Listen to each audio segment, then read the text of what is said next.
to thank all of you.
Hello, everybody, and welcome to the Beat Grinder, your weekly dose of high school football in Connecticut, coming to you live from beautiful downtown Hamden, Connecticut, and Pete in his undisclosed bunker somewhere in Fairfield County. I am your host, Sean Patrick Boley. That's Pete Pagwaga.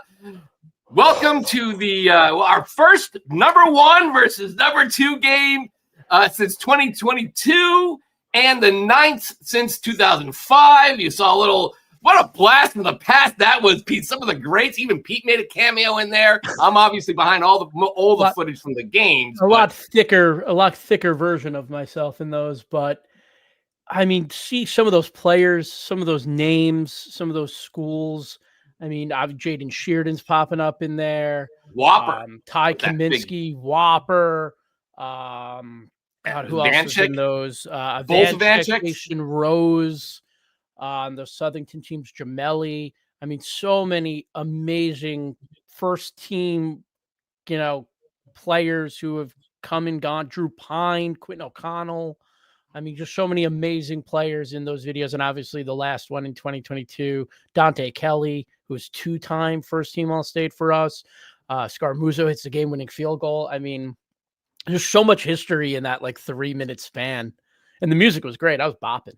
Yeah, I feel like I gotta go do a little dance. Yeah. I don't know where I have that stuff from, but it had a nice little pace to it. I'm like, throw it in. Yeah, what the heck? I mean, I'll go away even before you. The Pete's kind of comes in there in 2015, but the one before that, 2010, was only the second year I was shooting video, and that was the first game of the year. Notre Dame was coming off the state championship. We were in our first year four champions with eight for each class. And Xavier went in there. Xavier had a nice game against Staples in the semis the year before, but lost. And then they went to, I think it was like they went to Veterans Field up in West Haven. You saw, Kofi, I forget the kid's name, but Kofi from Xavier with the pickoff. You had Sean Meriden with the big strip and the run down the field to set up a touchdown. Sean Meriden, the son of Sean Meriden, the current head coach of Xavier now. That started the run of Xavier champions. But it's wild that people are like, wait a minute, what about hand Xavier from 12? That was a 1 versus 3 game. There are a lot of great games that were like, no, it was a 1 versus 3. Yeah, I forget. There's been a couple of 1 versus 3 too in recent years. Even I think the last time Greenwich and New Canaan played, it was 1-3 in 2021, if I remember correctly when I was looking back at it. Yeah. But it's funny. Let's bring up here are the last 9, or sorry, this will be the 9th time coming up on Friday. But here's the list of number 1 versus 2 battles since 2005. The last 20 years. Oh man. 20 years, starting with the number 1 Xavier, winning the state championship with Amari Spivey and that great team, amazing team, in a shootout with Kelleher and Southington, 45-30 at Ken Strong Stadium. They won the Class Double championship that year. Little did we know they would win a whole bunch more. They win like another 4 more over the next 10 years. But that was the start of Xavier. Then the next dynasty of Xavier came in 2010. They defeated Notre Dame West Haven, a pretty good Notre Dame West Haven team, 22-15. Then it took another 5 years for us to get the number 1, because remember, Ansonia was number 1 for a lot of that time, and they didn't play a lot of these FCIAC schools that were maybe number 2 at the time, or Hand or Masuk, I guess, in those games. So 2015 was the big, Advanchik game down at Boyle Stadium. They played 2 of those, right, back to back. They played that 2015, 2016, because Southington won the championship in 2014. But that 2015 game was the crazy game with, the ref knocking over Hudson Hamill, which made it on ESPN. You saw that there. And Avanchik had a great game. We pumped them up, him and Jason Rose. We put him on you can take this off, Dan, quick. We put him up on our boxing card. And this old man got mad. This old man got mad at us. He was like, "You made my son a target," and Banchik though loved it. He's like, "Oh, that was great. I loved it." And he showed up, wild game. and which is crazy. But go back, Dan, and we see the rest of it here. That 2016 game, Darien again, number 1 in Thanksgiving, going in to face Drew Pine, coming off. That was the year they won the state championship. Remember, Drew Pine was a freshman that year. He's still playing, Pete. My goodness. Yeah, started quarterback at Bowling Green. Yeah, there you go. He's still playing in college. And that was his freshman year. They went on to win the state championship. So did Darien. That was the last of 3 straight. That was an absolute classic. Just quick on that footage there that you saw from that game. That was actually Kevin Devaney's footage of the pickoff at the end from MSG Varsity, because I completely forgot to press. I was doing the reverse. I thought I was recording when I was stopping. I thought I was stopping and recording. So he nicely gave me that footage. So thanks, shout out to Kevin Devaney for that. Then we go to 2019, the Class L final, the big showdown, which actually got upstaged by Newtown, walking off on the anniversary of Sandy Hook in that crazy game that you were at. I basically flipped a coin, and I was like, I'll take this game. You flipped the coin? You were like, I'm going to this game. And I'm going to this game, yeah. You're like, okay, I'm so mad. You and Sean McFarland mad. And then we had COVID, and then Darien came out of the box. They were number 1 versus number 2 St. Joseph. I might have had it reversed in the thing, but 42-14 in that crazy game. They went on to win the state championship that year. Darien came back later on that year. We had 2 in 1 year in the semifinals against New Canaan. Took care of them there. And then 20 after New Canaan beat them on Thanksgiving. Right. And they came back and won in the semifinals in Mike Forget's 1 year there. And they won the state. Was he 2 years there? He was there 2 years, yeah. Right, because he was there the next year. And then They didn't. They lost New Canaan. They didn't make the play. They didn't make the playoffs. Did not make the playoffs. Right. So that was what kind of expedited that. So, and then obviously the 2022 one, Maloney versus Southington. So Danny, take that off. So those are the divisions. Excuse me, those are divisions. Those are the number 1 versus number 2s. We need to do a little research to get, because we don't have a really good internet archive beyond 05 when it was kind of becoming a real thing. And so we don't really, I got to go back and find some great number 1 versus 2s over the years. It's going to take some doing. But there you go. On Friday, we'll do it again. We're at Dunning Field. Pete and I are going to do a little pregame, what are we going to do? A little pregame preview at Dunning Field. We got the okay, so we're going to do that from there. So if you can't make the game, be sure to check us out online, or maybe even be able to watch it before you get there. We're going on at like around 5. Yeah, around 5 o'clock on Friday, and we'll both be at the game because why not? We were at the last one together, and I haven't seen Greenwich. You have, and I got to see them, and you can't miss these big games. There's another big game coming up. We'll talk about all that stuff. But Pete, I mean, what can you say about this? We thought this was going to be a possibility when the poll came out, and what can you say about this? They've been 1-2 since the end of last year. They were 1-2 in the final poll, and then 1-2 to start the year. I mean, as soon as I looked at the schedules, I had that one circled. I was like, October 24th, New Canaan. This is going to be a top 5 game. Depending on, and look, in recent years, Greenwich and New Canaan have lost early, right? New Canaan lost to Masuk early last year. Greenwich lost to Wilton around this time last year. The year before that, New Canaan lost in the opener to Shelton, right? So like they haven't, so you hoped that they would both get here unbeaten. To have a 1 versus 2, it's obviously more common now than it was 20 years ago because of the alliance and a lot more of these crossover, making the regular season schedule tougher. But this is a conference game, and it's definitely helped that the FCIAC has risen to be the top conference, and I think a lot of the voters know that now. I've said it before. The FCIAC's won 19 of the last 50 championships given out, and that's across 4 and 6 divisions where they don't even have teams in some of those divisions, and they've still won 19 of 50 state championship plaques given out in football. I think the last 10 seasons. They are the power. They are the top conference in the state, and I mean, this one's going to be fun. Oh yeah, it's going to be fun. We'll see if the New Canaan students make good on their promise to show up this time. I'm sure they will. Even if I hadn't said anything, I'm sure they'd show up.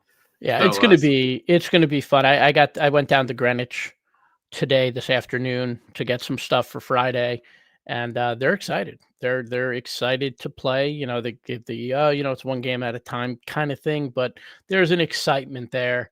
Look, you look at some of the schedules in the regular season and you kind of shrug.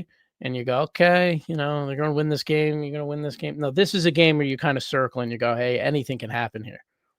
And this could be for, the final number 1. And this is the game could decide the final number 1 in the poll. I mean, whoever wins this game, if they both go on to win a state title, this game on Friday will be the deciding factor of who is number 1, depending on what happens. Like whoever loses wins out and wins the championship, and whoever wins goes undefeated and wins the whole thing.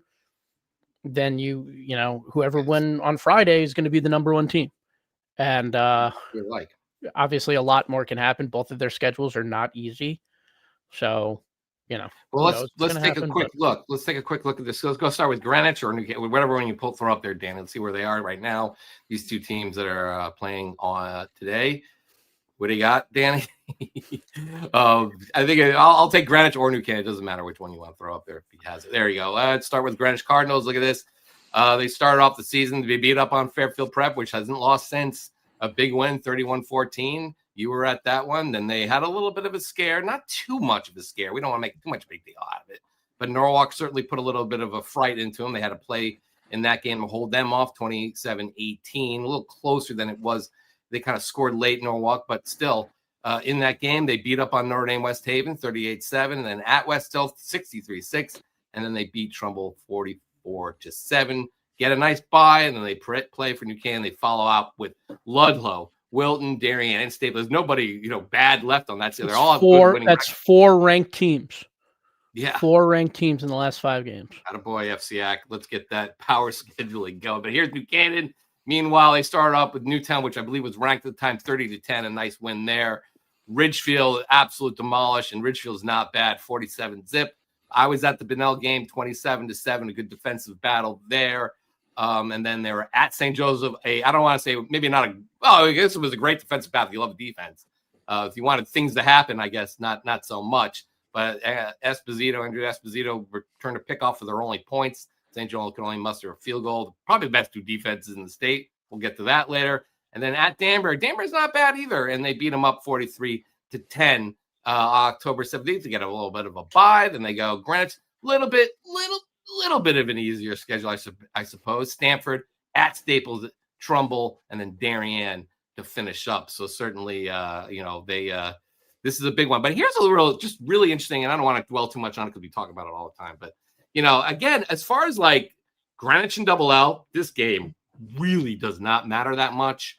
We'll look at all the standings for the first time. We're going to unveil the standings where we are in the CIAC. But, but as far as Class L goes and you look at their schedule, it doesn't matter that much, especially in Double L. But I guess it's just for seeding and where you end up and how you – but even other than that, though – look at who's on the back end of their schedule. Those are all teams with a lot of wins. And even if they lose out, and they won't, but let's say they lose out at 5-5, they're still probably going to the playoffs.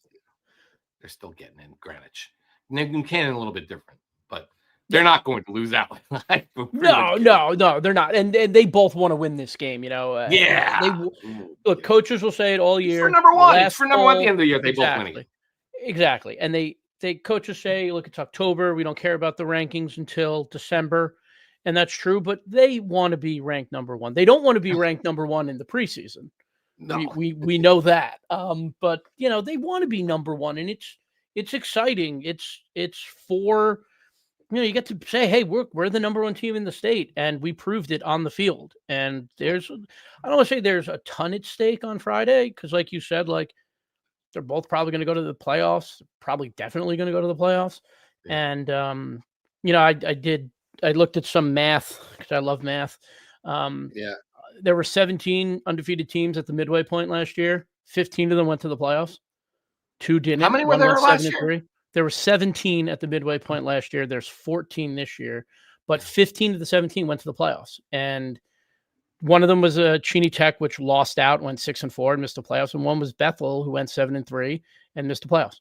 So, you're in a good spot if you're unbeaten at this point. Yeah, really good spot. We'll get to all that. We have a lot to get to, even though it was a kind of a loss. It was most of the teams were on a bye. The FCIAC was on a bye. The SEC, for the most part, was on the bye. Half of the CCC, the upper half, was on a bye. The SWC did come back. And we're going to kind of get it under all that. But before we do that, let's just get to the top 10 poll. We're going to throw it out there real quick and show you where we are. Pete had the whole thing run it down for you. Take it away. It was a relatively quiet week across the high school football landscape, with a majority of the state on byes last week. Almost everyone is back, and there is a fun week of games coming up that should shake up the poll. But before we look too far ahead, here is the latest GametimeCT football top 10 as we head into week 7. Staying at number 10 is Darien. The 4-1 Blue Wave were on a bye last week, and through the first half of the season, the Blue Wave defense has been lights out, allowing just 6 touchdowns this season, 4 of them coming against Staples. Darien kicks off the second half on Saturday on the road against St. Joseph. At number 9 is St. Joseph. The 3-2 Hogs had a tough first half of the season, and the second half isn't any easier. The Hogs will open up with number 10 Darien on Saturday and have games with Staples, Ludlow, and Wilton the rest of the way. At number 8 is Staples. The 4-1 Wreckers needed a break more than any other team as they prepare for a loaded second half schedule, with St. Joseph, New Canaan, Ludlow, and Greenwich coming up. At number 7 is Hand. The 5-1 Tigers were one of the few teams to play last weekend, and they got back into the win column with a convincing 65-18 win over Xavier. Hand hosts Shelton on Friday. Coming in at number 6 is Wilton. The 5-0 Warriors were riding high into the break, but now the real football begins. But when you have the running duo of Charlie Calabrese and Dennis Dustin, you're never out of any game. The Warriors open up the second half against Stanford on Friday. At the midway point at number 5 is Windsor. The 5-0 Warriors actually drop a spot despite being off last week. A.J. Robinson and Jaden Crompton form one of the best duos in the state as they have connected 37 times for 826 yards and 10 touchdowns. Windsor plays Conard on Thursday. At number 4 is Fairfield Prep. The 5-1 Jesuits move up a spot after beating Maloney 24-6. The defense contained Maloney's high-powered offense all night and forced key turnovers that turned into points. The Jesuits are off this week. At number 3 is Killingly. The 5-0 Trailblazers continue to put up points at a high rate, no matter who's in their way. This time it was Masuk, who they beat 42-7. Hayden Allard continues his stellar season with 18 touchdowns so far. Killingly plays Fitch on Thursday. At number 2 is Greenwich. What else is there to say? Let's go on to the next team. And the number 1 team in the latest GametimeCT top 10 poll is New Canaan.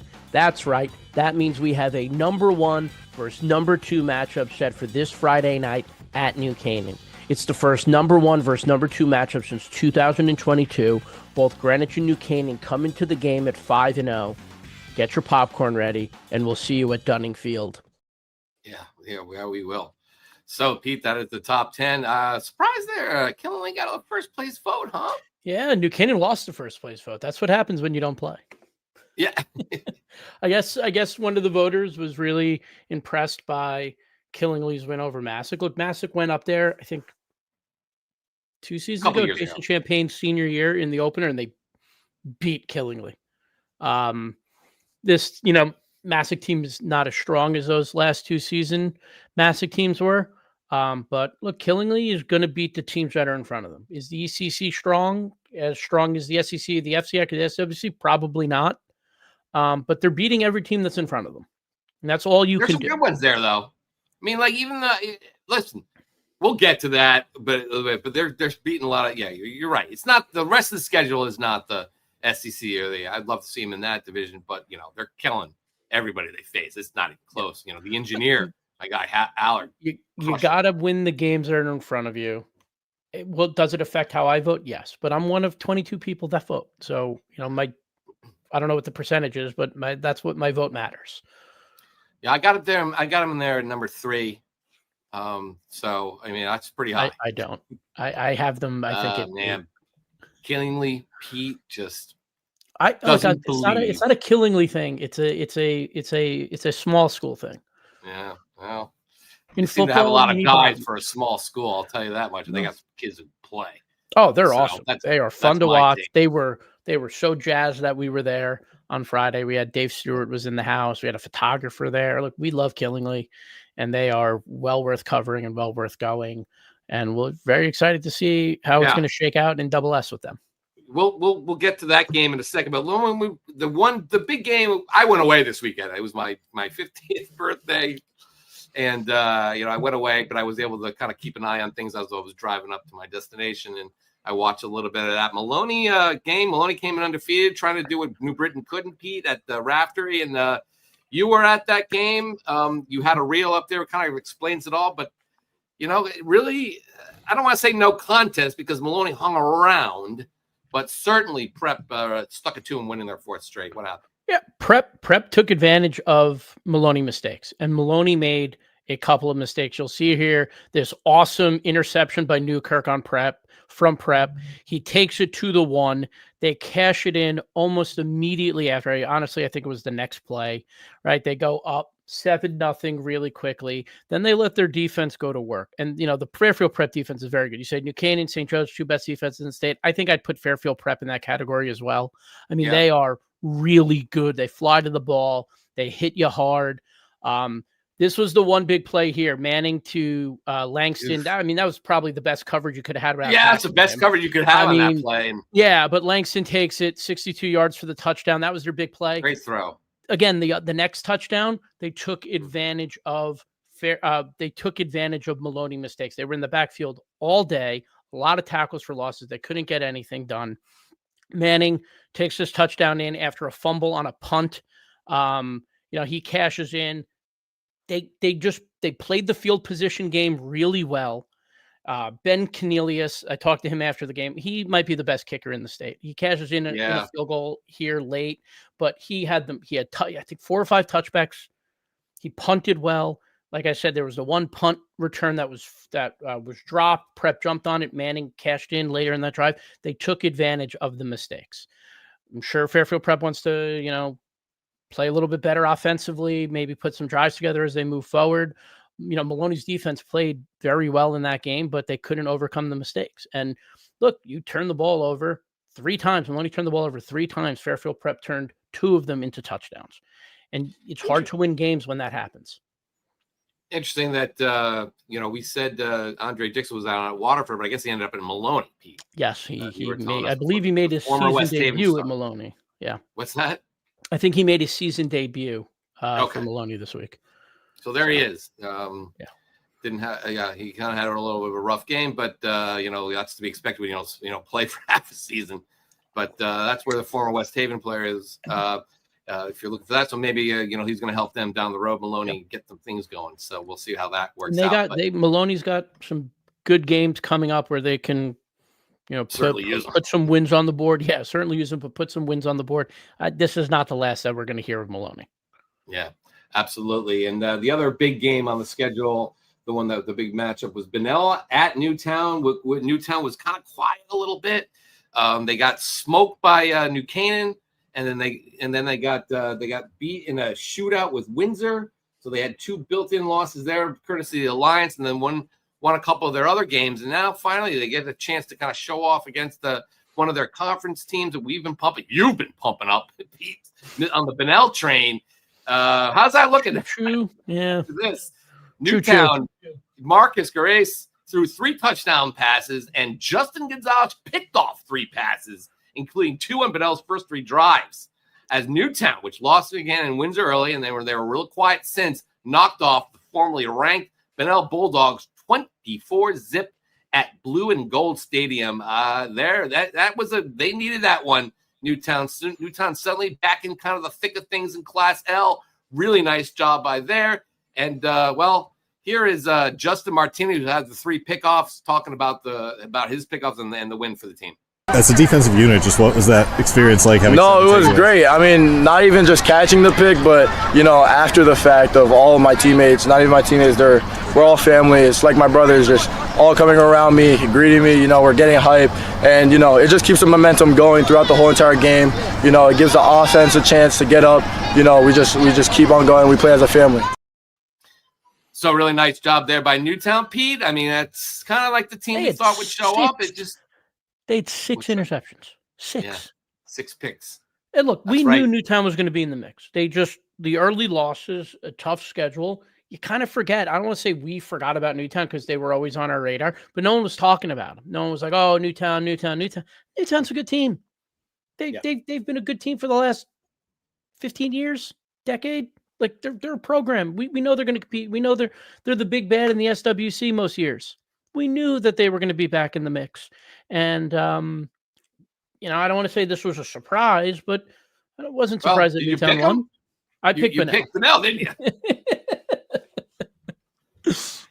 Pete was all over that. Just like I got burned by West Haven the week before. Pete gets burned by Newtown this time. Hey, listen, burned by Bunnell. But they'll be back. Don't you fret. So that was a big, but there was a much bigger result in the SWC last week, Pete.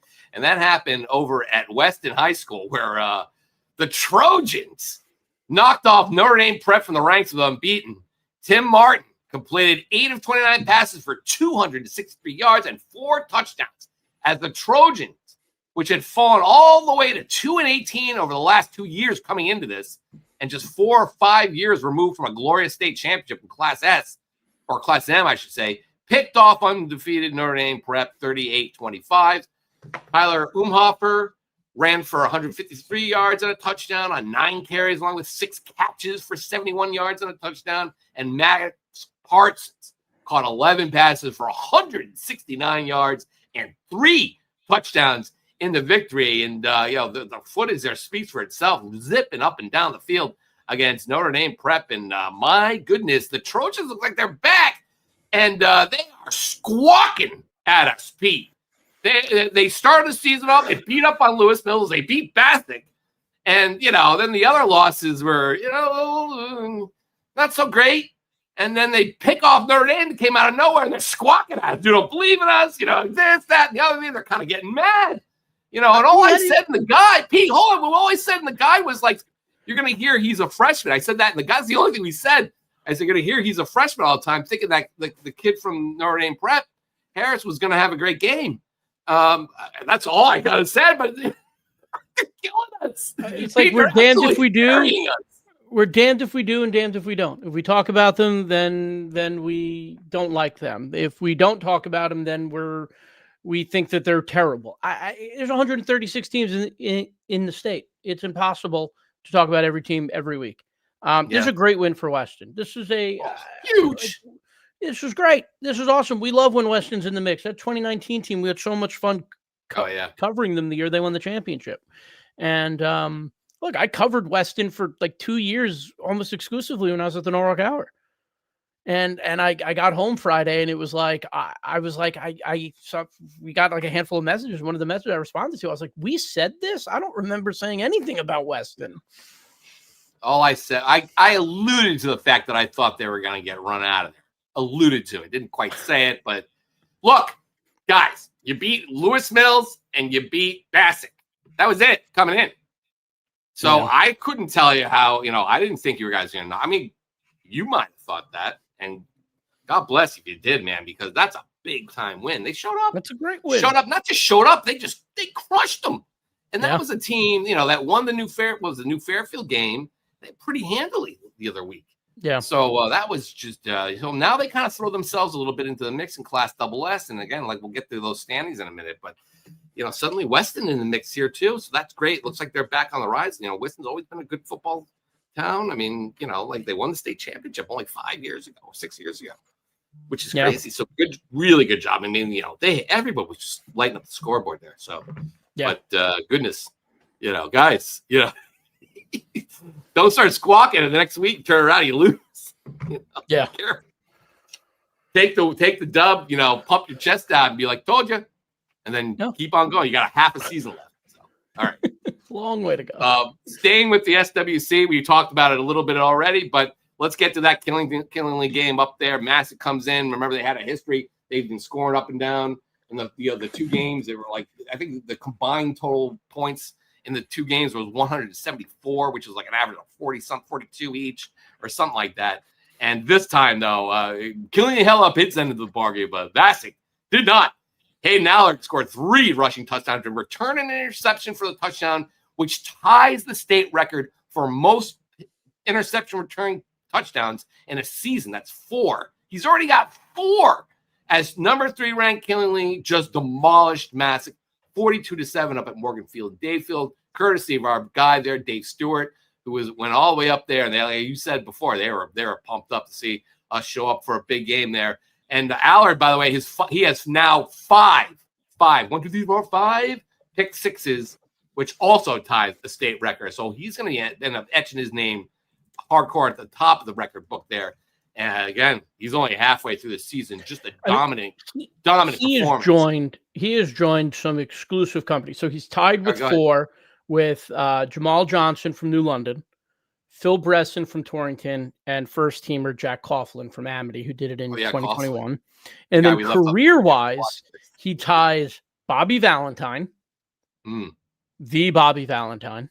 If you don't know, it's Bobby Valentine, the former Mets manager in baseball. He was the Red Sox manager, but I think a lot of Red Sox fans choose to forget that season. Phil Pope from Simsbury, who did it in 1966, 68, and NFL draft pick, Michigan alum, Ben Mason. That's select. New Haven Register, GametimeCT Player of the Year, Ben Mason. Player of the Year. So, interesting. We'll get to that discussion. But Chad Neal, we talked about it. Do they deserve to be the mention of top of the state's best? And Chad Neal certainly thinks so. Kind of a statement game for you guys playing a good team like Masuk. Was this a big deal for Killingly? It was. Because we saw them, they have 2 good wins, but their 2 losses were, the Darien game might have been a touchdown. The Bunnell game was a 2-score game. So, those are real good football teams.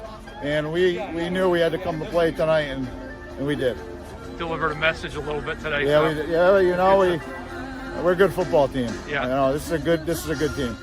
Absolutely, Chad. Yep, 100%. They smoked the teams that they play. We were Darian's ranked number 10 right now, and then they beat them. I mean, granted, Killingly's 3, but they beat the heck out of Masuk comparatively, and then obviously Bunnell. After that win, they were firing on all cylinders too, and they didn't even come close to Killingly's total. Did you peep that song in the background? No, I did not hear it. Was it. Billy Joel? This is the time. Oh, it was my senior year song in high school. Yeah. Oh, and then that's my just least shout out favorite quickly, Billy Joel song. Fairfield Prep plays Bruce Springsteen after their wins, No Surrender. So just shout out to those two guys who put the music on. You're just going right after my own heart. Yeah, absolutely. So that was the SWC made a lot of news this week. Maybe in some ways not so great as far as Masuk goes, but as far as like Newtown and Weston, absolutely big time. Going over to the SEC Alliance game, Guilford versus Platt, Maloney at Falcon Field. And it was a game that, I said in the guide, don't let these guys hang around Guilford. And thankfully, they took that to heart. A.J. Taffro ran for 94 yards and scored 3 touchdowns and completed 6 of 9 passes for 126 as the Grizzlies heeded my advice and kept Platt at arm's length, pulling away late for a 34-20 victory at Falcon Field. You also heard that on WELI 960, the coach George Mayo. I listened to him on the way up, so thanks, Coach. Aiden Rotolo ran for another 95 yards and had a touchdown, and Shane Connolly had a touchdown and a game-winning interception. Now the Grizzlies are 4-1, and they rolled up the field almost at will, scoring on their first 5 possessions and had 234 yards of total offense. For Platt, Austin Standish, your guy, threw a pair of TD passes and ran for another, but they just couldn't keep pace. They never led in the game. They came close to tying it. It was a block extra point, so Guilford led them almost, I guess, the entire way. But speaking of Taffro, we spoke about him a little bit earlier this year, but here he is on the big win for Guilford, which is 4-1, which is a huge deal. I feel like we've been playing as a team more. I feel like we're starting to put everything together, and we're working as a team, and we're just playing as one team, and everything's going very good. The O-line's playing their hearts out. Our center go down with an injury, but he told us he's not coming out. He's not coming out, and he wanted to keep playing to show us what team we are and how we can keep going and keep rising as we keep going. Yeah, so Guilford 5-1. Guilford is 5-1. Oh, they're 5-1. All right, Yeah. My bad. That's right. They didn't get the bye. Yeah. They didn't take a bye. Did they get a bye yet? I think they have a bye next week. Okay. This all right. week, Well, I Guilford guess would be it. 5-1. They want to sell you short, Yeah. Brian. But that's big. I'm already kind of getting a little excited about that Thanksgiving Eve game. They have Pete in hand. It's 6. When Unger was there. Was it Unger? Yeah. I believe it was Unger. I can't remember now. Or was that Benoit? Nah, it was Benoit. Either way, West Haven guys, so no big deal. Yeah, it's great. Look, Guilford has been in the mix the last couple of years. They just missed out on the playoffs, I think. Well, they had to be in hand. And we're up. And it's nice to see. It's nice when the Grizzlies are in the mix. For Platt, that was a close game. When I saw it become 27-20, I was like, I said to Scott Erickson, because he's like, I picked Guilford and a lot of us picked Platt. He's like, I need this for my picks.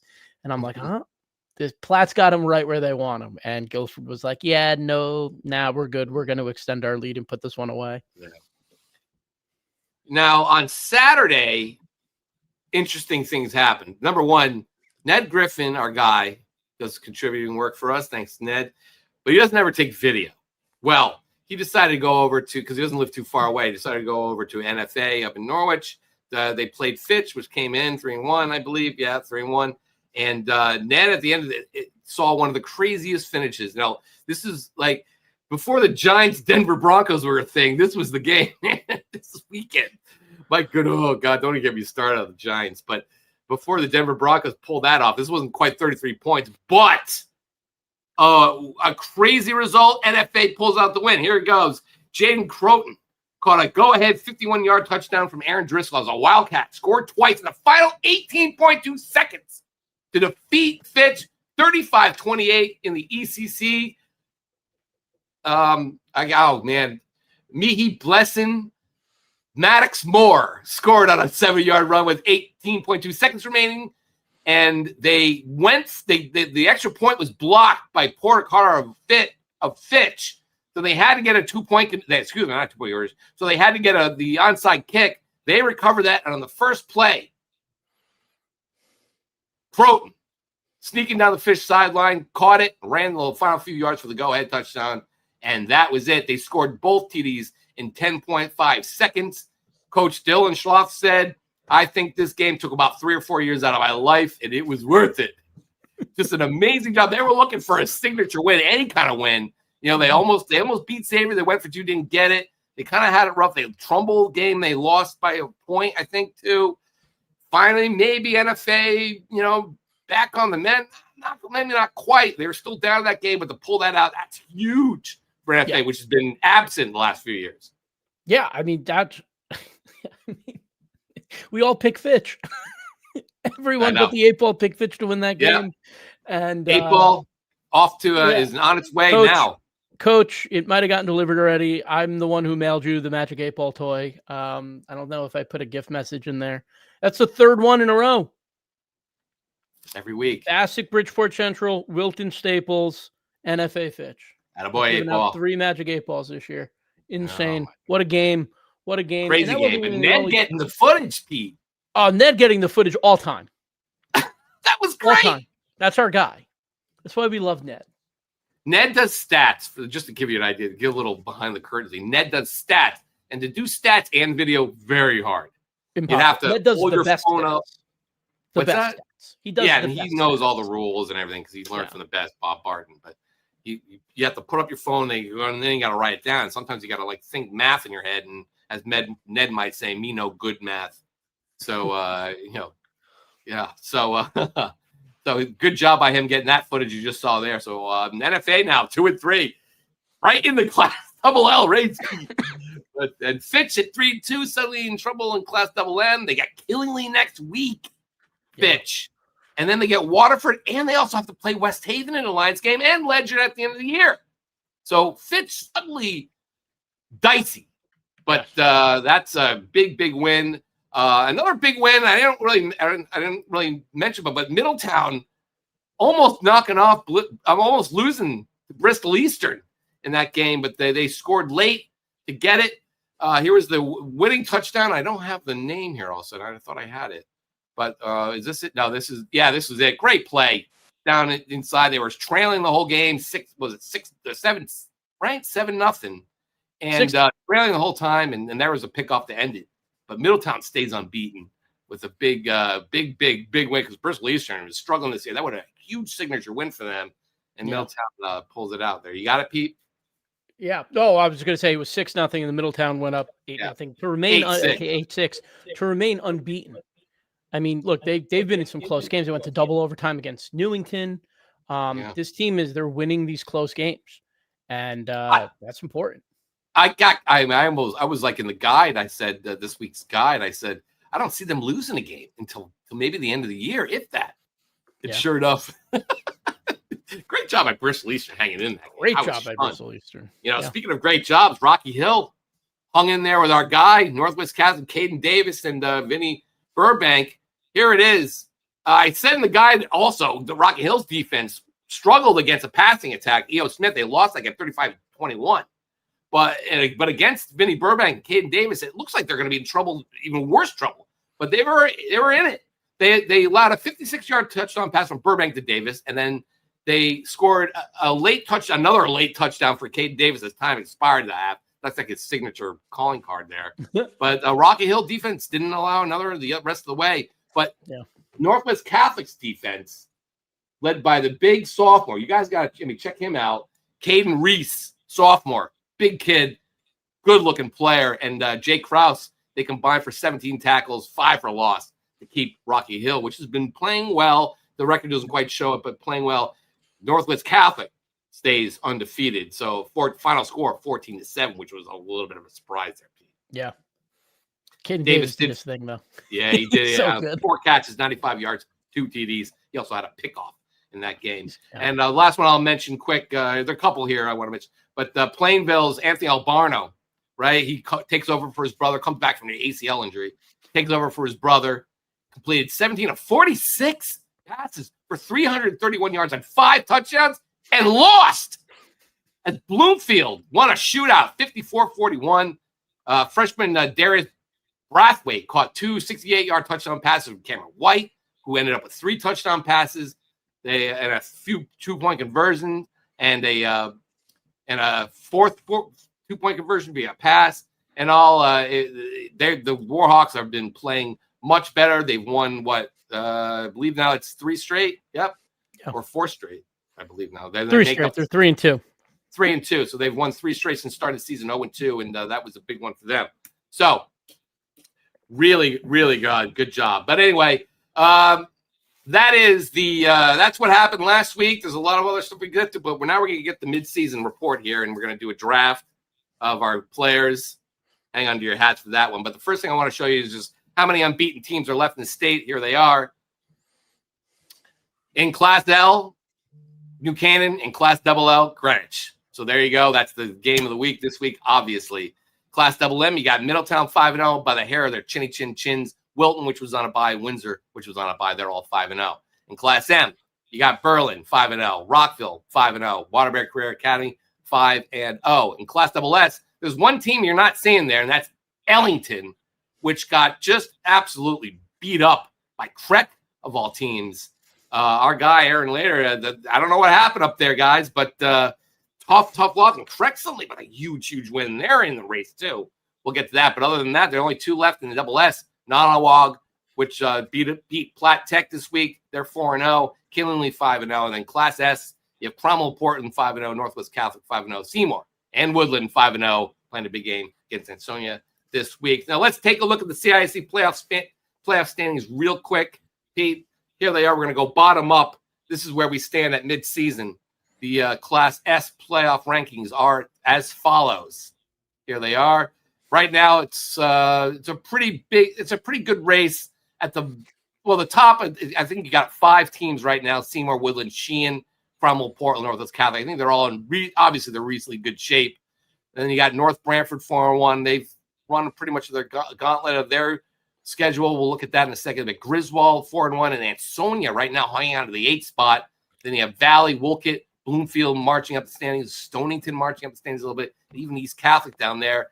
And that's this is a tough division, Pete, but not a lot of room for error.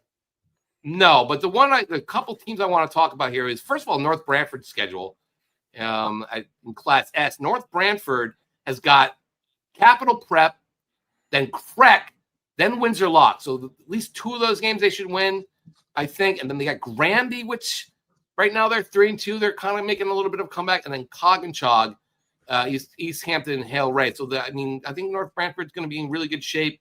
Griswold Wheeler's another one. Ansonia's got Woodland this week. Then it's got Oxford, Watertown, Derby, and Naughty. So I think Naughty and Woodland's games are going to give them the biggest trouble.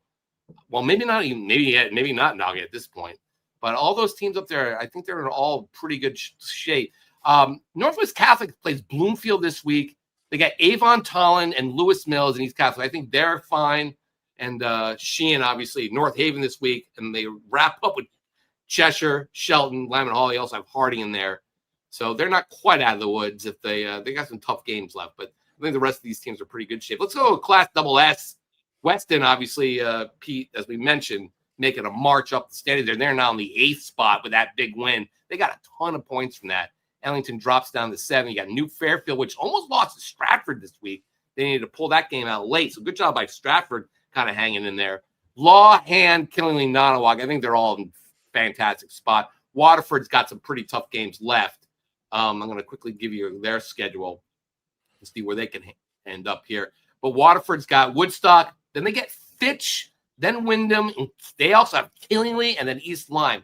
So 2 games right there are really, really tough. Waterford's going to need to maybe win one of those. Maybe not. We'll see how the points play out.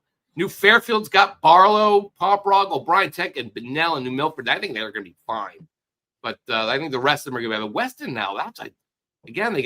Weston's got Stratford, Newtown, Nonawag, Brookfield, and Barlow. So some tough games yet for the Trojans. And Creck, let's take a quick look at their schedule. Rockville, North Brantford, Weaver, which has been playing very well. They're 2-2, and Cap Prep finished. But they got Rockville this week and North Brantford. So that's really going to be fascinating to see if they can hang on to a spot there.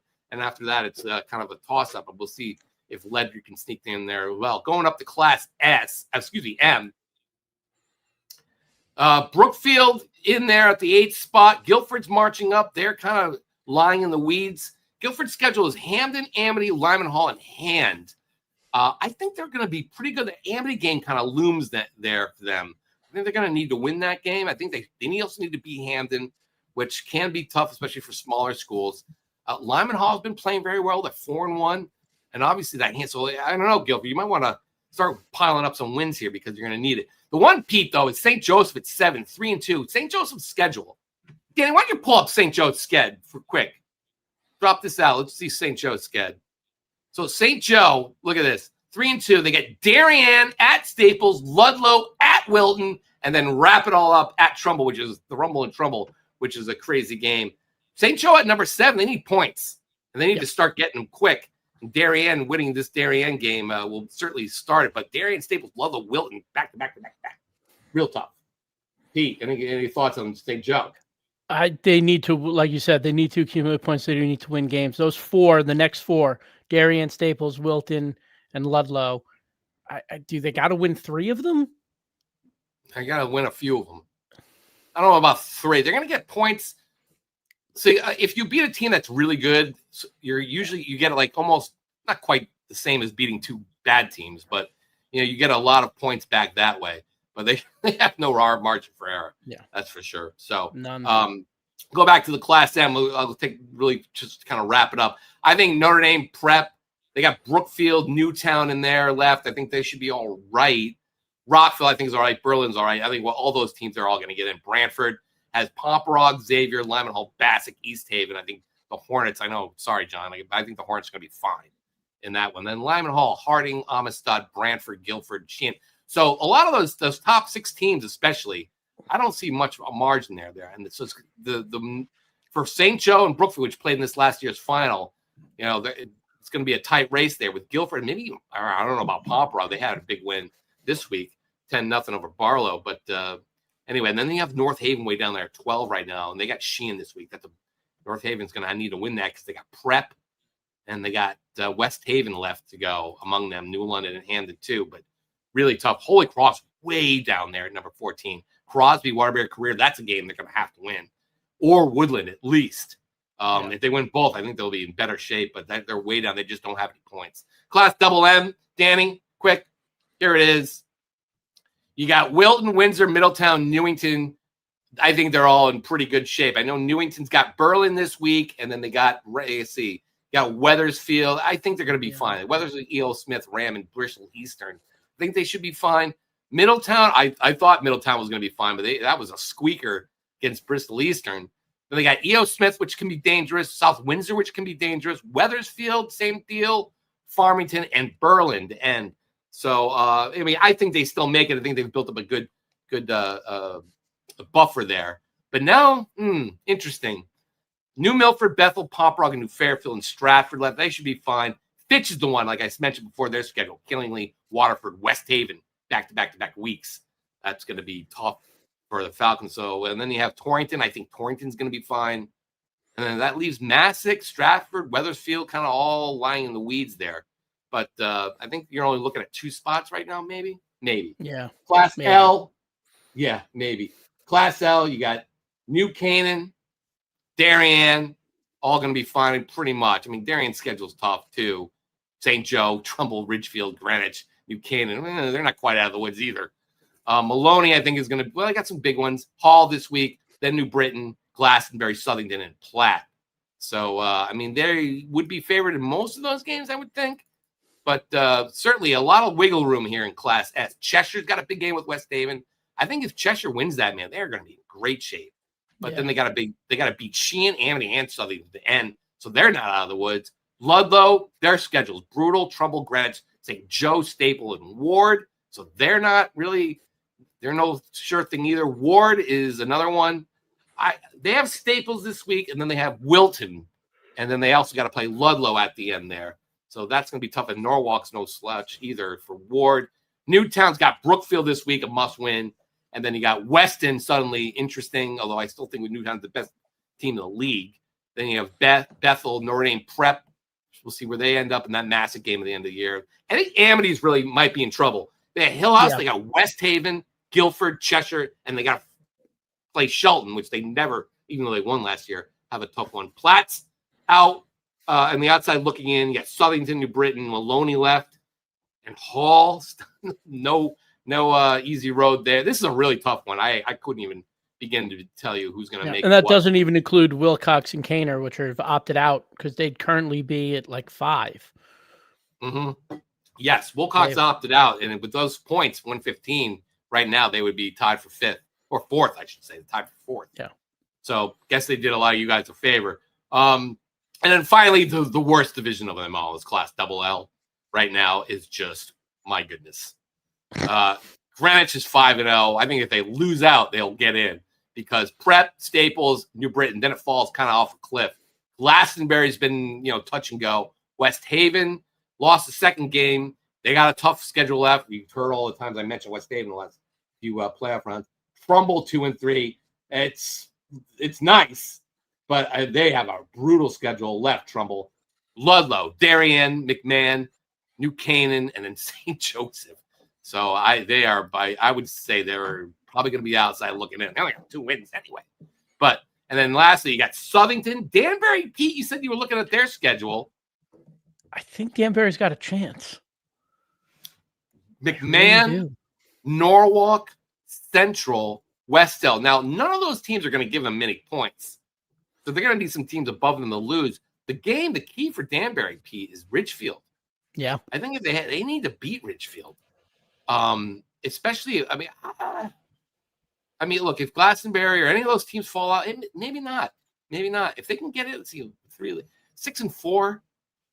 I don't know. And they also have NFA creeping in there. East Lyme, Woodstock Academy. They got Killingly left NFA. But they should beat all those teams to the left. Wyndham and New London. Oh, who knows about New London? But then the rest of it, I don't see anybody creeping up. So I think you're looking at about maybe 10 teams for 8 spots. We talked about Notre Dame West Haven last week, and their schedule after the win last week becomes a little bit more favorable. And I think a 6-4 Notre Dame West Haven team could be very interesting. Okay. They're sitting all the way down there at the back end at 1-4, but if they can win 5 in a row, I think they're in the mix. Oh my goodness! Yeah, play at Prep. I mean at Greenwich or at Prep. Just to give you kind of completion sake here: North Haven, Hand, Law, Xavier for Prep left. Hand, that's no gimme either. No. I mean, so it's all about seeding for Prep right now. Really, they got 5 wins. They beat North Haven, they're going to be in. If not, they got to be Hand. Or if not, they'll beat Law. They'll get in. I mean, I hate to see it come down to Xavier. I mean, I know I would say that they would be favored in a couple of those games, especially with North Haven. I don't know, losing to Cheshire the other day, but Staples too. I mean, it's all weird for seeding in Class Double-L. So still by far the worst division as far as I mean, we've seen that over the years. Is like you got like a really good pro. Like look at West Haven. They're 3-2, but we know that they're probably a top 4 seed in Double-L in terms of like on the field. They've just have losses to Staples and Fairfield Prep, who are above them in Double-L. So it's like avoiding West Haven in the first round, because like you'll be a home team, but you want to avoid West Haven if they're like one of the lower seeds in Double-L because you don't want to play them. We saw that with Fairfield Prep a couple of years ago when they got in at 4-6. It was like the Greenwich Staples winner. You're like, all right, well, you win on Thanksgiving. Congrats, you're the 1 seed. You get Prep, who's on a 4-game win streak coming into the playoffs. And if you lose, you get an easier first round game. So like you said, it's all about seeding in Double-L. The one thing I did not really talk about was the playoff point schedule, but I mean, the playoff formula, which is here. For those of you who don't know, it's kind of convoluted. It's got more convoluted since Al Carbone got the ear of the CIAC to say, like, give my alliance teams a little bit of incentive to join the alliance. But anyway, you get 100 points for victory. You get 10 points for every win by that defeated opponent. And then if you're larger class, if you're smaller school beating a larger class, you get 10 points or you get 30 points. So a double S or an S beating an L or Double-L gets 30 extra points. And then they have the schedule strength modifier, which was added in 21. and you get 5 points by every win by all of your opponents. We'll dive more into that much later, but then it's the average of all the points. So that if you're new here, we'll do our best to kind of break it down for. I still don't get it. Yeah, I learned it real quick. I learned it from Hal Levy and right Ned over Griffin, my head. and Mike Fornabao. No, he's gone. Did all the points for us, and now I gotta do it for us, or maybe I get a little assist from Ned. Who knows? But it's hard. You got to sit there and do every single team and figure out what the scenarios is. But so with that said, Pete, you got a little. We haven't done this in a while, but we have a little bit of a draft. So this is our mid-season report. Who we think are the top players. We figure we do it in a draft format. Now, Pete has been just killing me as far as like information goes. So I don't know how well this is going to go, but Pete was there. I had most of August off because of some things I was dealing with, but so Pete knows so much more than me. And oh man, let's see how this goes. All right. So yeah, so we're doing a fantasy draft. We're picking one quarterback, one running back, one wide receiver, one athlete, one defensive player, and then one overall defense. So 6 picks. I'm going to try and touch on a lot of different players from across the state. We're going to have fun with it. None of this is the end all be all. None of this means you're making first team all state for game time. It's just for fun. We're going to talk about a bunch of guys and try to have a little fun with this. We're also not keeping score afterwards. This is just like a fun little fantasy draft to kind of highlight some guys who are having a great first half of the season. Again, there's an entire second half that you guys have to play as well. So Pete gave me the first pick. Yeah. Yes, you. I didn't give you. I randomized it online, and you were awarded the first pick. And it's a snake draft, so you go 1, then I go 2, 3, then you go 3, 4, then I go 5, 6, etc. It's a 2-person snake draft. It's not like the craziest thing in the world. But Sean, you have the floor with the first overall pick. All right. Well, I guess I'll go quarterback with my first overall pick. I'm going to take AJ Robinson from Windsor, who's got already 1,600 yards and 18 touchdowns against 1 interception. Just an absolute stud right there. He also rushed for 3 touchdowns. He got 101 yards rushing, but those quarterback stacks are pretty stacked right there. I know that's maybe not the pick most people would do, but I love my teams being led by my quarterback, so I'm going to go with Robbins, who's just been an absolute lights out. He was not much of a factor in last year's team, and he's just been great this year. So I'll go to quarterback with my first pick. Pete, I know I'm going to get killed for this, but look, you left the table. I got 2 great picks coming up, but I will say you got a strong quarterback. It sets the tone for your entire team. With my first pick, the second overall pick, how do you not go with this guy? And there are comments saying that I hate this school, that I'm not giving this school enough love. I'm going with Hayden Allard, running back at Killingly. He's going to be my running back. He's got 18 touchdowns already. That's combined with his rushing stats, his receiving stats, his defensive play. I mean, this kid, you call him the engineer.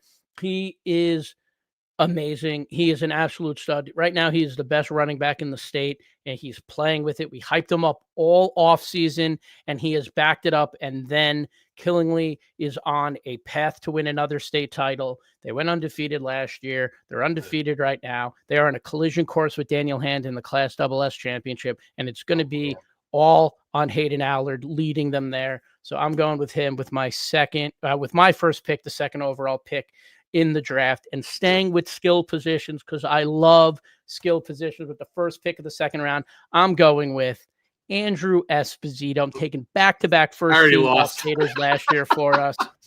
Andrew Esposito is one of the most electric players in the state, whether he's doing it receiving, whether he's running the ball. Pick 6 against St. Joe's. The only touchdown that New Canaan scored in that game. He is big. He is physical. He is an absolute stud anywhere you put him on the field. Just an absolute stud. So I'm going with Allard with my first pick, Andrew Esposito with my second pick. I think I cannot have gone wrong with either of those guys. No, I think it's like X gets, if you don't do it, if we were playing tic-tac-toe, I would have put X in the top left corner. Yeah. Not that Robinson is bad or anything, but Pete got the absolute, you got the double whammy there. Oh, geez. I needed to know I need to split those guys in half. I did my research. I should have known. I haven't played fantasy football since Sean Alexander, right? Played for the Seahawks. I ended up going to Hawaii because of that, because I won like $800 in Steve Kirk's fantasy draft. And then I was like, I retire. I'm hanging up the belt, and like 20 years later, I don't even know I don't play fantasy anymore. But yeah. But I have a quick question on this. Do you get the points if like you would need to get Killingly DST and Newtown DST to get their touchdowns, right? Nope, not anymore. So because Travis Hunter plays two ways, he's a wide receiver and DB in the NFL. They have changed depending on your league. If he gets a pick six, that counts as a touchdown for him. See, I'm looking. If you start him at wide receiver, I'm just saying. I'm working on. So I'm getting points everywhere. All right, you're up. You're up. You got. I'm losing. It's all right. I'm just gonna start picking guys here. All right. Okay. Well, I'm staying with Windsor. Guys having an absolute just terror of a season right now. And I'm going to go with Jaden Compton from Windsor. It's stacking, Pete said here. But 37 catches for 826 yards, 10 touchdowns. And he's also been a pretty good defender with some interceptions. How many interceptions he got here? I'm going to pick Compton, though. I think he's been great for them. What's that, 4 picks? He's got 4 interceptions, yeah. Yeah, there you go. 4 picks. Looking good. I mean, he's probably one of the best. He's become one of the best receivers in the state. I mean, they don't have just an overwhelming run game, so they go through the air. It's hard to defend. Look at big kid. Love him. Let's go, Windsor. All right, so he's your athlete. He's your athlete pick.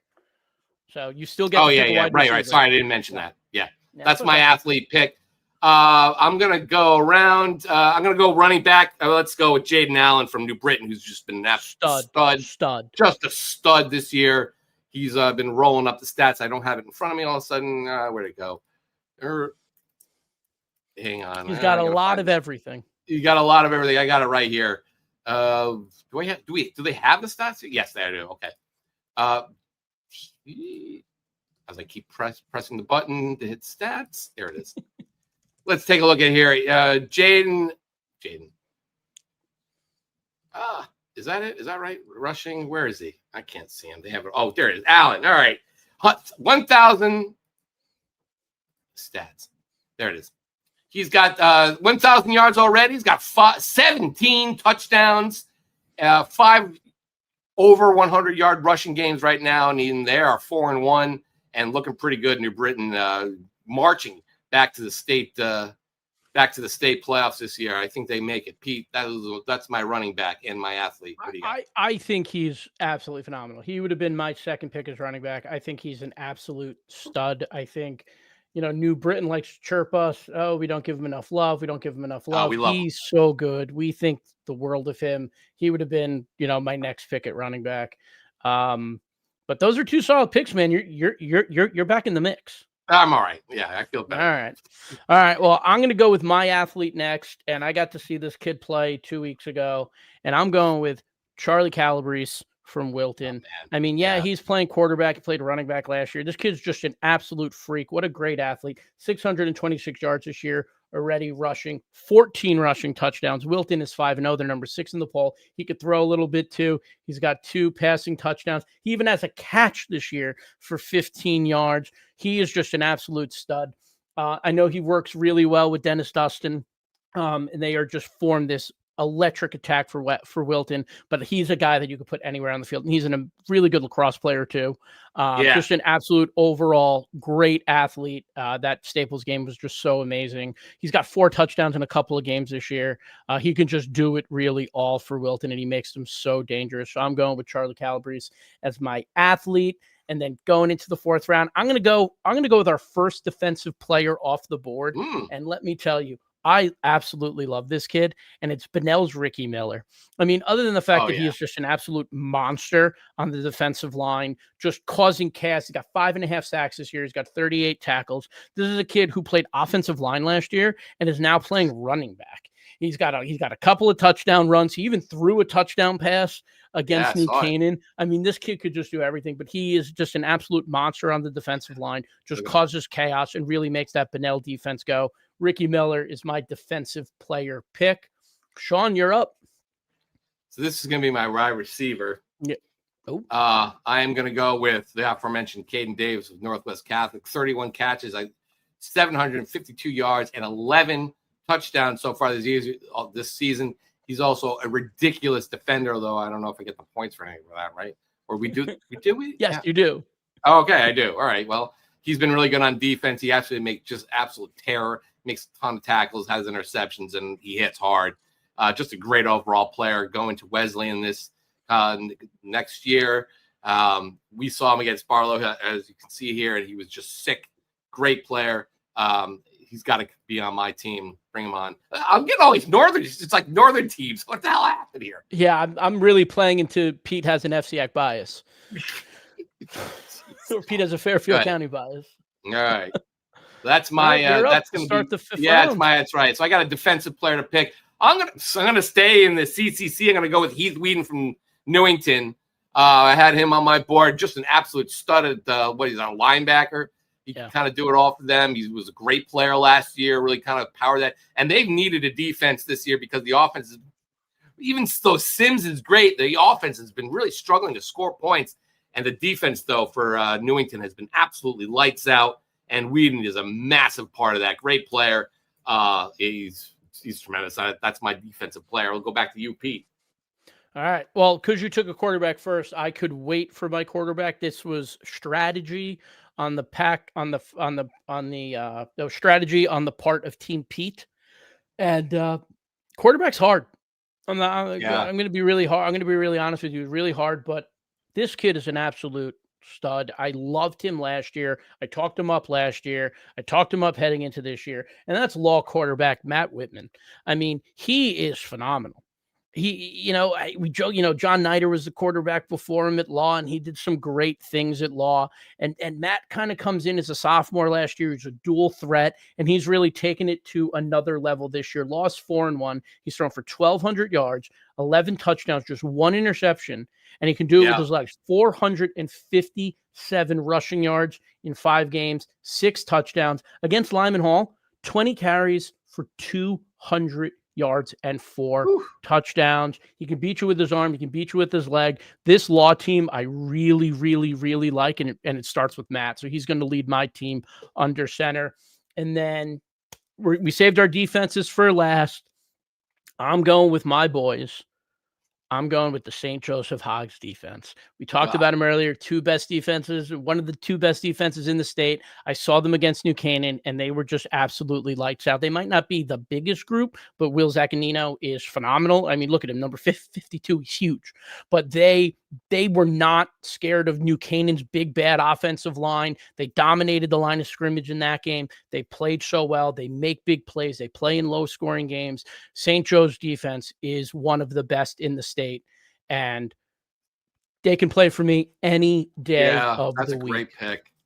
That's a great pick. But because you take St. Joe, I'll take New Canaan's defense, which is right up there with them. Obviously, they won that battle.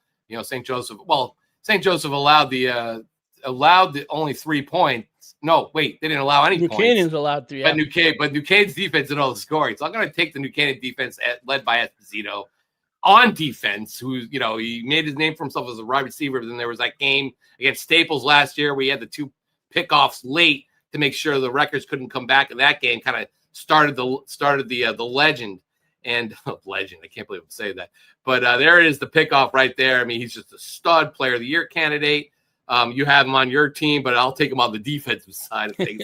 I'll get some points off that too, I guess. Yeah, but the New Canaan defense guys on that team. They got some great guys on that defense. They play hard. The D line's really good.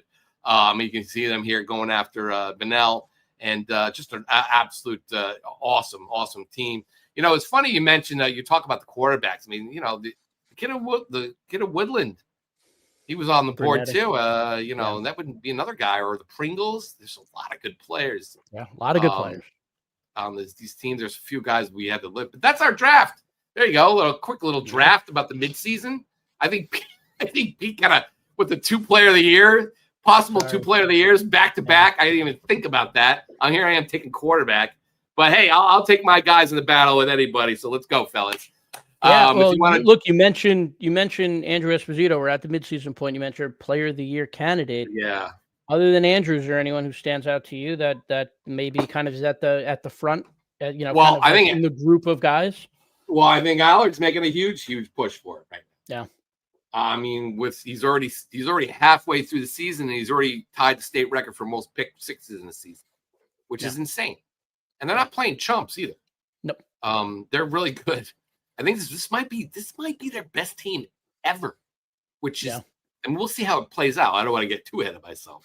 Yeah, I really like the team that lost in the championship to North Haven. That was a really good team. I know they lost in the finals, but Dry Bulls, Ben Jack, Soren Reef, I really like that group. Yeah. But these guys are good too. I mean, Quinn Sumner is my guy. Is my quarter. I know I didn't pick him as my quarterback, but I really like him. Allen, I think Allen for New Britain is one of the guys that stands out to me. Definitely a Player of the Year candidate. AJ Robinson. I mean, look, we've talked about AJ for 4 years. I mean, he was a starter as a freshman because Cromartie transferred to Brunswick going into his senior year, and AJ kind of got thrust into the role as a freshman again, for a Windsor team that is expected to compete for state championships every year. And he's handled himself very well. He's played very well. He might not have had to do a lot of things. He was pretty banged up last year. But he got into the state finals and he played well, and they had great players around him. And now he's the guy this year, and he has really, really stepped up and kind of is backing that up. We've had him on the 50 to watch, I think, every year, because you're like, first year, you're like, he's a freshman quarterback starting for Windsor. And then he had a really good freshman year. So we had him on as a sophomore, and then we had him on as a junior. It's just been so heightened around him. He's really stepped up this year. I've been so impressed. I haven't seen them yet, but I've just been so impressed watching, the highlights and looking at the stats and how Windsor has won, a lot of these games. Beating Newtown is no easy feat. And he played really well. Now we've thrown for 300 yards in every game. And look, I'm going to shout him out. I picked him on my team. Look, man, Wilton is 6-0. Wilton is 5-0. And Charlie Calabrese is a big reason why. And look, this is a kid that played running back last year. This is someone who, when EJ moved him to quarterback, people are like, what are you doing? Like, why are you moving, this kid who's an amazing running back to quarterback? And here they are sitting at 5-0. And I think that he's a big reason why. There's a lot of guys that are in contention. Look, we've had some years where it's like you go in and it's a slam dunk. This guy's the Player of the Year. And we go into some years where we're like, we have no idea who we're going to pick. We walk into the conference room at the office and we're like, what are we going to do? This year there's like 5 or 6 guys. I mean, there are guys that we didn't pick that could be in contention depending on how their teams do.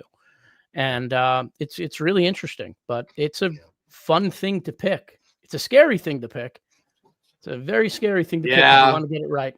Yeah, sometimes you don't get it right, but sometimes you absolutely nail it. Pete still puffing his chest out over Cam Edwards. I love Cam Edwards. It was between him and Rosa, and they're both good players. But Pete, and they didn't go to the playoffs. Rosa did. But Pete was adamant. Cam Edwards is my guy. He's going to be our guy. Prove me wrong. And I agreed. It was a tough call, but he's killing it. Cam is killing it. Just killing it. Yeah, he's just an absolute stud. A great kid. He's doing so. It's so nice to see him do well, and it was awesome to see Victor do really well at UConn too. Just because we don't pick you as a Player of the Year doesn't mean we don't like you. If there's one person who gets to be the Player of the Year, I wrote about it in the Extra Points 2 weeks ago. And there's been a lot of great players who have been named Player of the Year for the New Haven Register. It's quite an honor. Not to sit here and like puff our chest because we picked the team, but there's a pretty crazy list of people who have been selected as the Player of the Year. It's an esteemed group. And it's really hard to pick. We get, I get really nervous every year. Yeah, we've picked, I think 7 of the last 10 have been defensive priority players. Kadir Dembley last year. Who was the year before that? It was Dembley. Caleb Smith was 2023. Oh yeah, Caleb Smith. 2022. 21 was Cam. The only one was 22 was.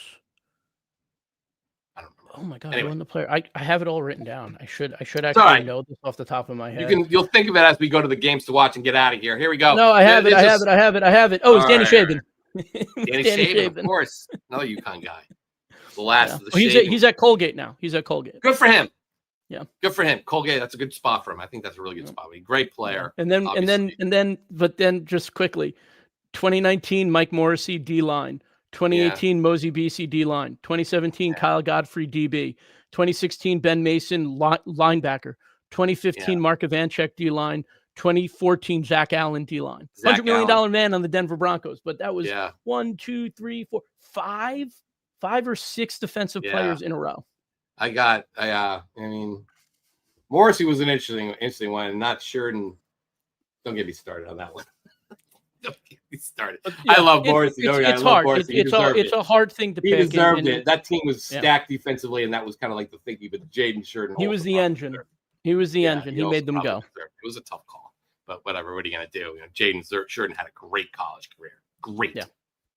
So hey, what are you going to do? All right, let's go to the games to watch and get out of here. There's a ton of games beginning Thursday. Glastonbury at New Britain. If you want to see Jay Nam play, there's not a lot of games going on. You get a shot. Go up to Veterans Stadium. Glastonbury also got some great players themselves. They're 3-2. They absolutely need some wins there, though they're in double L, so it's not a huge deal. I guess it's all for seeding now. New Britain can really kind of start to cement their playoff run here with a victory. Then on Friday, Berlin. We haven't talked much about Berlin, but they're 5-0. They're playing Newington team 4-1. Berlin can score in bunches. They got a lot of guys who can play a lot of different, do a lot of different things for them. Big game for them. At least their first big game since they played Bloomfield. Newington defense, the offense not, kind of hanging around there. So that'll be an interesting game at Alumni Field in Newington on Friday. Northwest Catholic coming off that narrow victory, to Rocky Hill, taking on a Bloomfield team that is red hot now and kind of feeling its oats right now. 3-2. Go back a little. We got to go back one. Sorry, it was my fault. Then you have Brookfield, a team we have not talked about right now. 4-1. Playing Newtown. They go to Blue and Gold Stadium. That's always been a tough game for Brookfield. Blue and Gold Stadium Friday night. It's going to be a tremendous game. Brookfield's got some defense. Newtown as well. And they got some players. So that's a really good game. You have North Haven coming off their loss to Notre Dame a couple weeks ago. So licking its wounds, coming back at Sheehan, which needs as many points as it can muster. Although it does get a lot of points for beating teams in higher classes. So that's something that's built into Sheehan's schedule. Thanks, Al, for that. West Haven at Cheshire. West Haven coming off a loss to Prep. And then Cheshire coming off this huge win against Hand in overtime a couple of weeks ago. These teams have a long history against each other. And that should be a fascinating game at the McClary Complex. And then obviously the big one, number 2 Greenwich at number 1 New Canaan. We think we've talked a little bit about that. We'll talk a lot more later in the week. But there was another big game too. Ansonia playing for its playoff life, 3-2 against Jack Brunetti and Woodland and the Pringle brothers. And Woodland 5-0 in their first big matchup. So that'll be fascinating. Valley Regional coming off a loss. They play at Cromwell Portland now. Valley Regional also kind of needs a lot of wins now to keep pace in the Class S race. Cromwell Portland, I think they're in great shape now, playing very well. Tyler Sapola and the guys. That's at Pearson Park Friday at 6. And then finally on Saturday, a really big one, number 10 Darien at number 9 St. Joseph. Darien's last big game was against Staples. They lost that handily. Now they got a chance to kind of show what they learned over these last couple of weeks. St. Joe, obviously, they need to get wins and lots of wins in a hurry. That is your games to watch. Plenty of them. Obviously, Friday night, we will be at that game in Greenwich. In Canaan. And then on Saturday, I'll be at St. Joseph to see that game. So very good week ahead. I'll probably be up at the Veterans Field to see New Britain play. I want to see them live, and this is a good shot to do so. So there you go, Pete. We'll call that a podcast. Thanks for everybody for joining us. A little bit of a draft. We'll see how the draft shakes out at the end. See how we'll collect all those points, see who had the better team. Although P has 2 player of the year candidates on the same one. So I don't know how I screwed that up, but I love my team anyway. Let's go get them, guys. But anyway, all right. Let's get out of here. Pete, we got a busy week. We got lots to do. And thanks for joining us. For people, I'm Sean Patrick Boy. This has been the Meat Grinder on GametimeCT. Oh, by the way, like and subscribe. And I always forget to do this. Like and subscribe. I always do that at the end. If you get this far, please like and subscribe and write some comments on the. If you got this far, you already have probably liked and subscribed. Yeah, you already have. Danny, I'll get him next time. Let's get out of here. Love you all. Love you.